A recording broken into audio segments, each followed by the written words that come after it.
Adriana.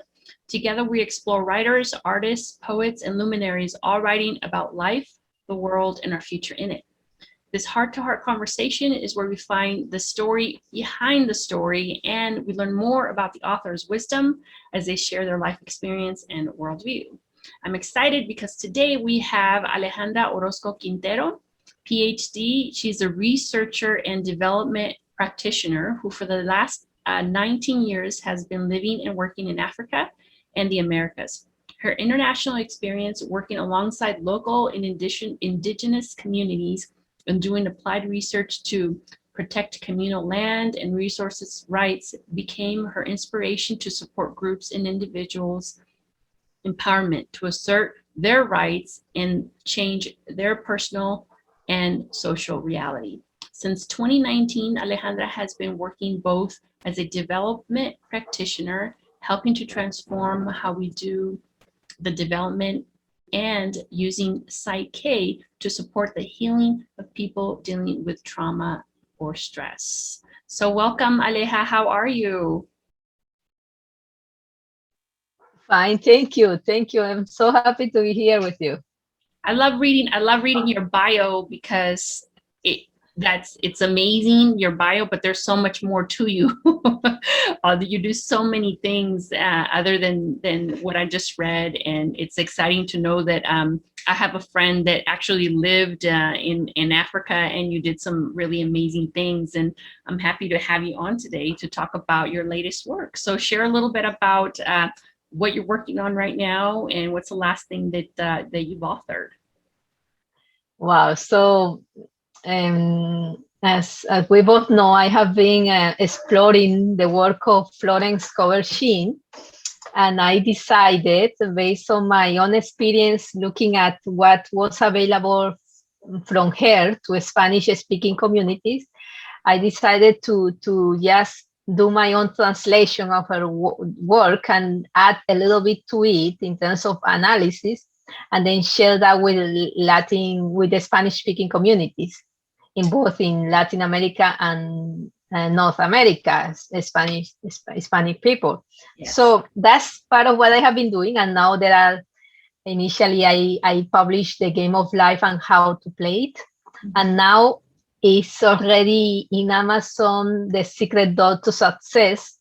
And it's about to come out, Your Word is Your Wand, which are these three very iconic works from Florence. She has one more work, but these are the three ones we have been working on and making available to people. Yeah. This is the Game of Life and How to Play It. That's right. It's a bilingual version, so I love it. I love that you've translated it, and you are also a practitioner, and you do PSYCH-K. So can you share a little bit about PSYCH-K and how it relates to a lot of Florence Sheen's work? Yeah, so that's why it was so moving to connect with the work of Florence, because as you know, I have been going through this process of working with communities to address issues that are really about human rights, like being able to stay on your ancestral land and be respected by any other external actor. It's like when you have those basic rights violated, you can see how communities crumble. Sometimes they disappear, the culture gets destroyed, and the wealth of the community, of the people, gets lost.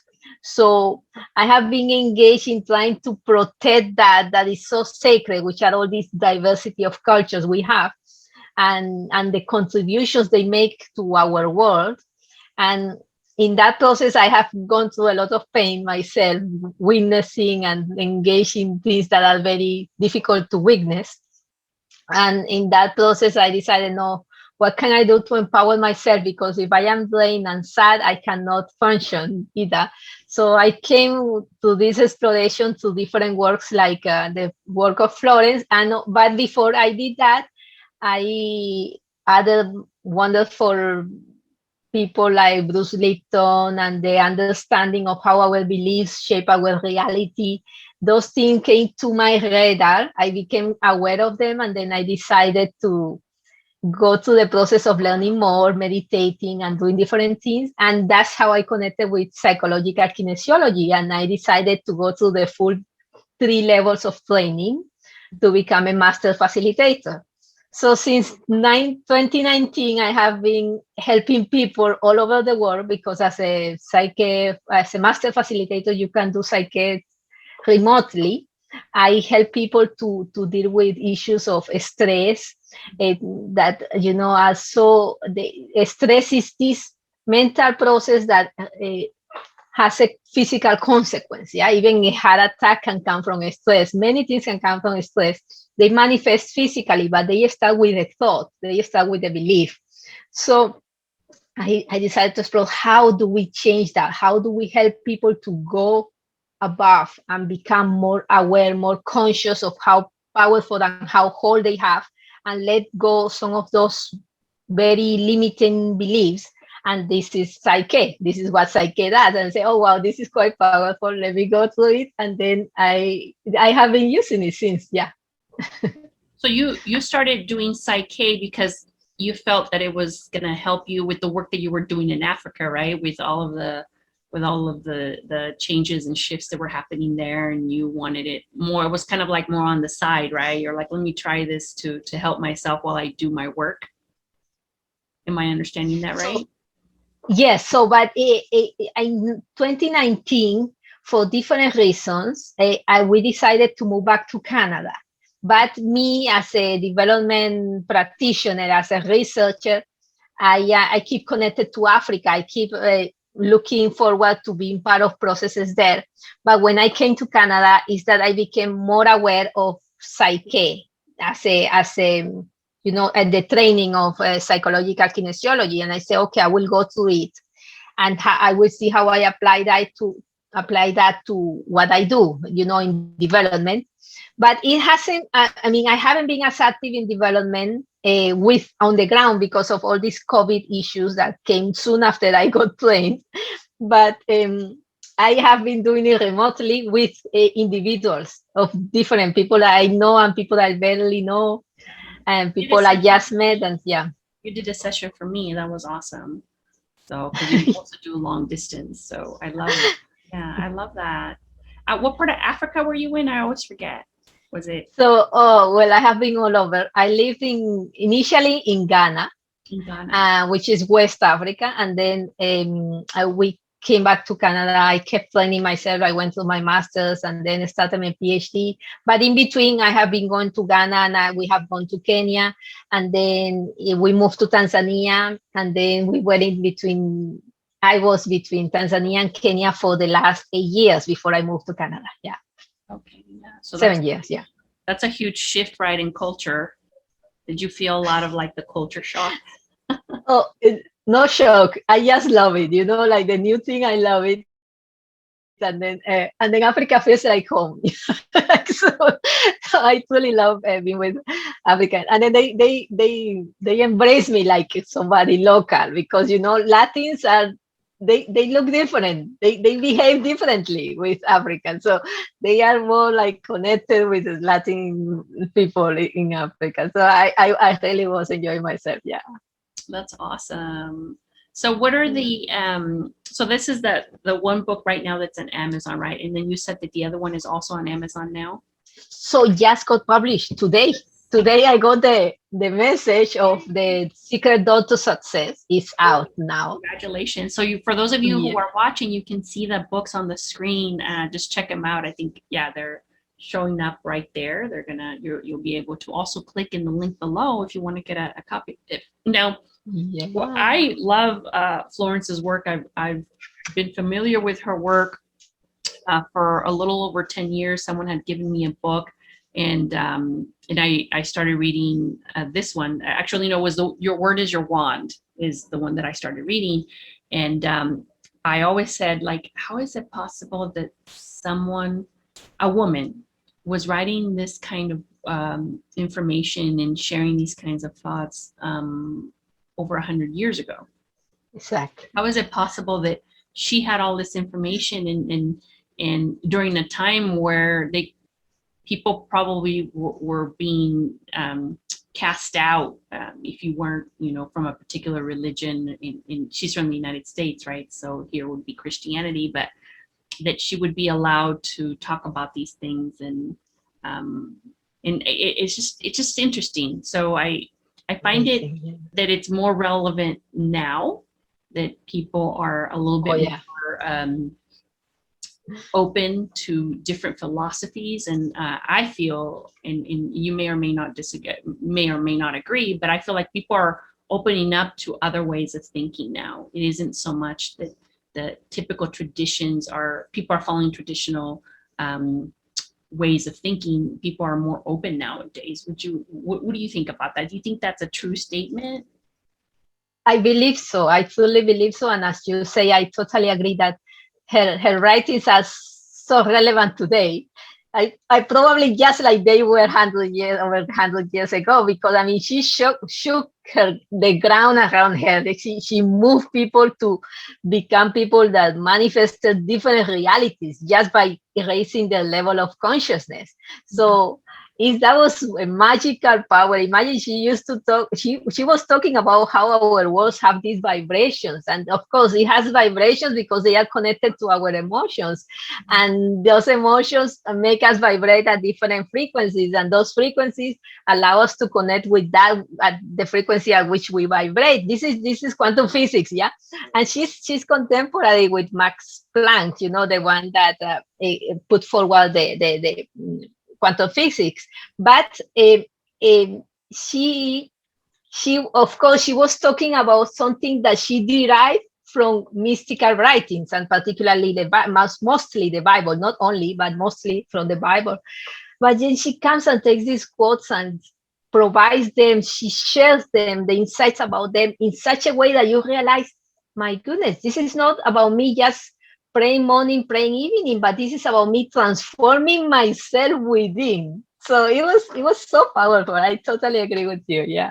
Yeah, I love it. I love old books. Like I collect old books. So if anything, that whenever I go to a bookstore, especially the bookstores that have used in old books, I love to just walk through them and read what people have written, and that people no longer exist, but they left something behind, and they get to share it with the world 100 years later, and people still get benefit and still get blessed by it, right? One of my favorite books is all the works of Smith Wigglesworth. I don't know if you're familiar with him, but he used to be a Christian pastor in the early 1900s. And I started reading his book like probably 20 years ago. And one of the reasons why I was so intrigued by his work was that over 100 years ago, there was records of him raising people from the dead. And, you would think, how's that even possible? But there's records of this man praying over people and raising people from the dead. And I couldn't believe it. So I had to do my research, and I studied him, and I'm like, who was this guy? Where did he come from? And at some point in the late 1920s, he used to, he was a really religious man, but he was a man of faith, and he believed that that it was possible to raise people from the dead. And so a lot of people within the Christian community would chastise him because they were like, only God can raise people from the dead, that type of thing. But if you really go into the writings and what he wrote, it's relevant today, just like her work is relevant today, because these are things that happen, and this is on record, and it just cannot be denied. So for those enthusiasts who are watching, who want to read things that were, and we're just talking 100 years. Imagine if I was totally into 200-300 years ago, you start researching that stuff, and then you start finding that there was miracles and things that we can now use that are useful now that we don't even know of.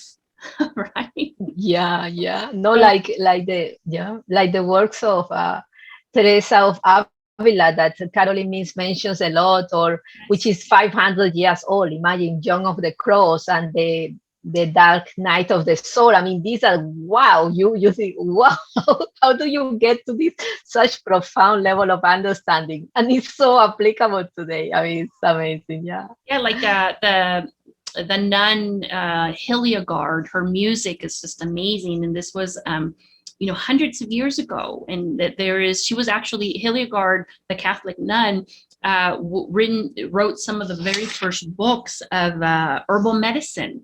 And she talked about how God would speak to her in these visions, and then she would know what plants to get for different illnesses. Wow. And so this is how we get a lot of the herbal medicine nowadays. And back in the day when she was alive, the Pope allowed her to publish certain books that we now have access to. We all can read this stuff, And I love, in particular, Hildegard's music, because she just put together this amazing music, which, as a matter of fact, I have it. One of her CDs is this one. I wasn't. Oh wow! Her name is Hildegard von Bingen, I believe is how you say. But if you see that, this music was redone, and then when you hear it, it's like this angelic music from hundreds of years ago that people used to listen to. Wow. It's just, I just find it fascinating that someone that hasn't been on the planet for the last 200 or 300 years still has a presence with us today. So I just find it fascinating. I wasn't even going to bring this up, but I just. Oh my goodness, amazing! Thank you. I'm gonna follow up on that. Yes. This is like the kind of music that I listen to when I really want to like get zenned out, and I just want to like have a moment of distress, and I just want to be at peace. But it's just incredible.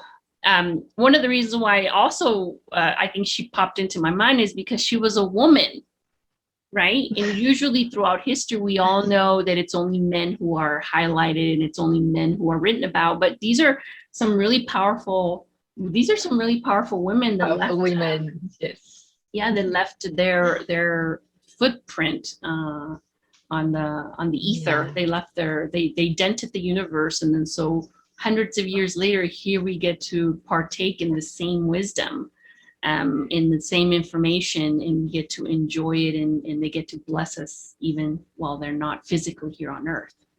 So I just find it powerful women helping women to find their power. It's amazing. Yeah. So for this particular book, The Game of Life and How to Play It, what are 3 things that people can take away from reading this book that you would say are the most important? Oh wow, amazing. That's a lovely question. I love her very straightforward and yet so deep explanations of some of the spiritual laws, like the law of prosperity, the law of non-resistance, the law of reciprocity, or what some of us call karma too. I mean, she explains them in such profound ways, using on one side quotes from the Bible, and sometimes some quotes from Rumi and other authors, and then she comes and goes deeper to provide examples of daily life, how it applies to daily life. So I love the way she makes it so easy to grasp such deep concepts. That's one thing. If you really want to get to know, okay, yeah, people talk about we becoming more aware, we expanding our perception, we, becoming greater at understanding things.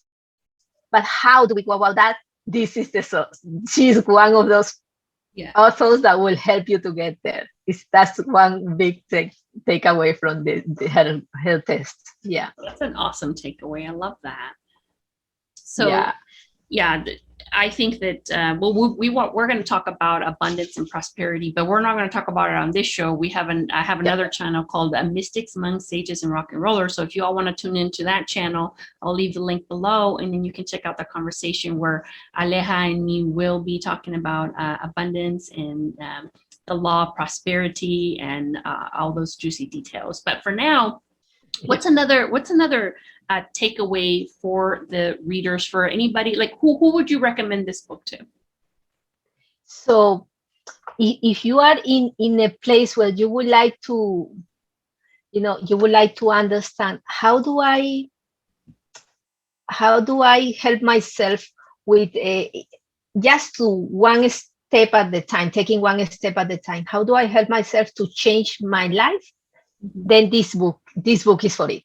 It truly shows you how life is a game. Like the title is so perfect. Life is a game that once you learn to play, you can really enjoy. And then you come to this higher, deeper level of understanding about reality and how you change that reality. So that is like that will be, and that will be something I recommend almost with everybody. I do psyche, I do sessions of psyche because I know these ones will help them to be more empowered about the powers they have within. Because truly, it's about what we have within. We cannot change what is around us, but we can always work on what is within us. This is where we have our power. So if we work on that and we are able to master that, then we our reality will just be this different, more empowering, more happier, more whole reality. Yeah.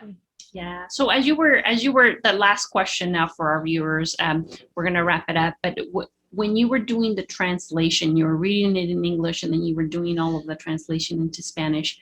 Did you find that it was, as you were translating it, did you find that the message was consistent in English as it was as you translated it in Spanish, or did you have to translate it in such a way so you would use different words for the Spanish reader?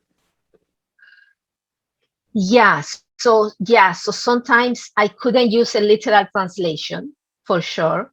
I realized, no, this doesn't communicate the concept she's trying to communicate. That in English is so straight, so clear, but in Spanish, when you translate it just like that, it doesn't quite. And there are some words like surrender, that we say in Spanish. How do we say that word? Rendirnos, nos rendimos, pero rendir en español no es surrender en inglés, no. It's called so this deep concept that you cannot just translate that like that. So sometimes I had to use a phrase to explain one word. But yeah, so I think that's what took quite a little bit. I mean, so many readings, so many going through, so trying to be so accurate, in providing the same message. So I know it's not perfect. It's probably very imperfect in so many ways. But what I feel is that even being imperfect, just because it's done with the heart, and I know it's so powerful, just the test, that is going to make a difference. Because just being exposed to some of those ideas is just going to change your life. Yeah. It's the energy that you pour into it. I've known that for a long time, that whatever project you put your good intention and good energy into, the reader will get that for sure. And the reason why I ask about the translation and how it was for you is because a lot of times meaning is lost in translation. There is this thing that happens for those of us who are bilingual and speak 2 or 3 languages. There is certain things that you can experience in English, and there's certain things that you, even with the translation, you cannot experience in Spanish. And, a lot of times I that's just a truth. I love that. Remember when we were in New Mexico, that's where I met Aleja, in New Mexico at a conference. And Greg Braden has shown us that he wanted us to watch the movie. What was that movie? The alien movie. Remember? Yeah. What was it called? Arrival. Remember? And in some piece of that movie, I don't know if you recall this moment in the movie, but in the movie, the scientist and the linguist, he says, "Is it true that you can understand or you see the world differently based on the language that you speak?" And that was always really intriguing to me, because when I saw that movie and I just remember that one part, I realized, yeah, that's true, because I'm married to someone that doesn't speak Spanish. So there's a huge difference on how he views and perceives the world as opposed to how I view and perceive the world. It's like we live in 2 different planets. And this is not Mars versus Venus. No, this is completely, this has to do with language. And I just find it interesting in a huge blessing that you're taking the time and putting in the effort to translate something in English to open the doors to the Spanish-speaking world to also benefit from her wisdom.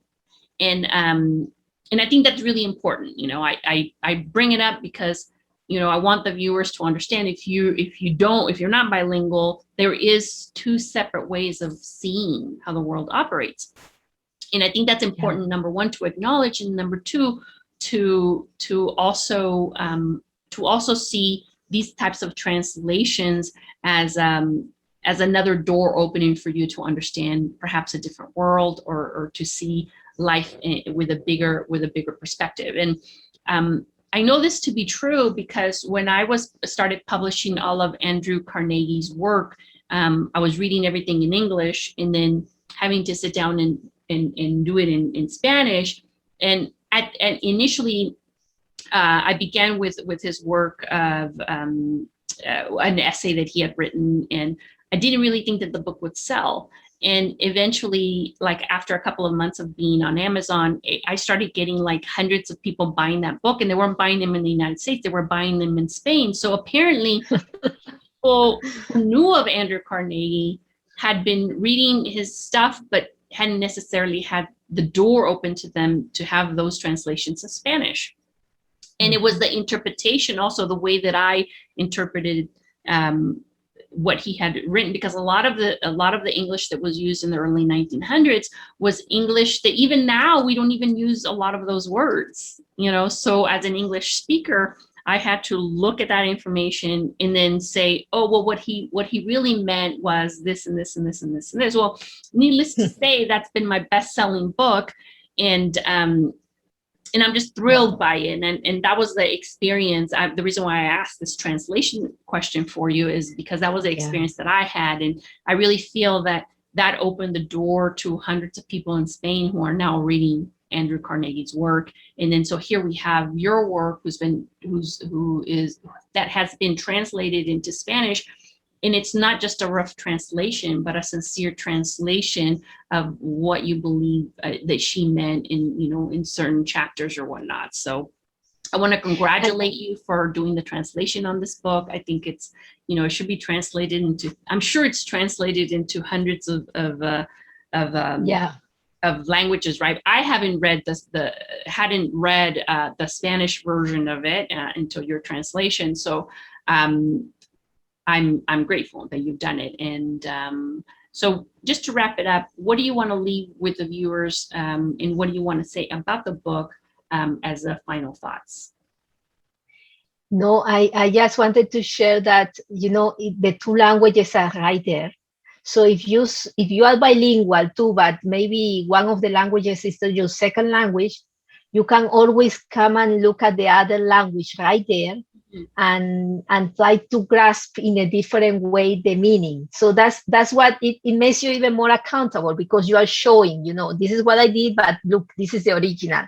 Just in case you feel inspired and able to just go straight to the source, this is the source here. So I think that will help people. It might even help people to improve languages too. Imagine using this to help kids to learn these deep spiritual concepts. I think it's very interesting to just use a test like this and read this, and then it's not only about learning a language, but it's also about understanding these deep ideas and concepts. So I hope it becomes this book that once you get, you share, because truly sharing is caring, literally. And there is so much in it that can help people to have these deep, happier lives. It's so much in so many insights that can really make us feel and understand better reality, and help us to shape it in different, more positive ways. Yeah. So love it. I love the best. Really.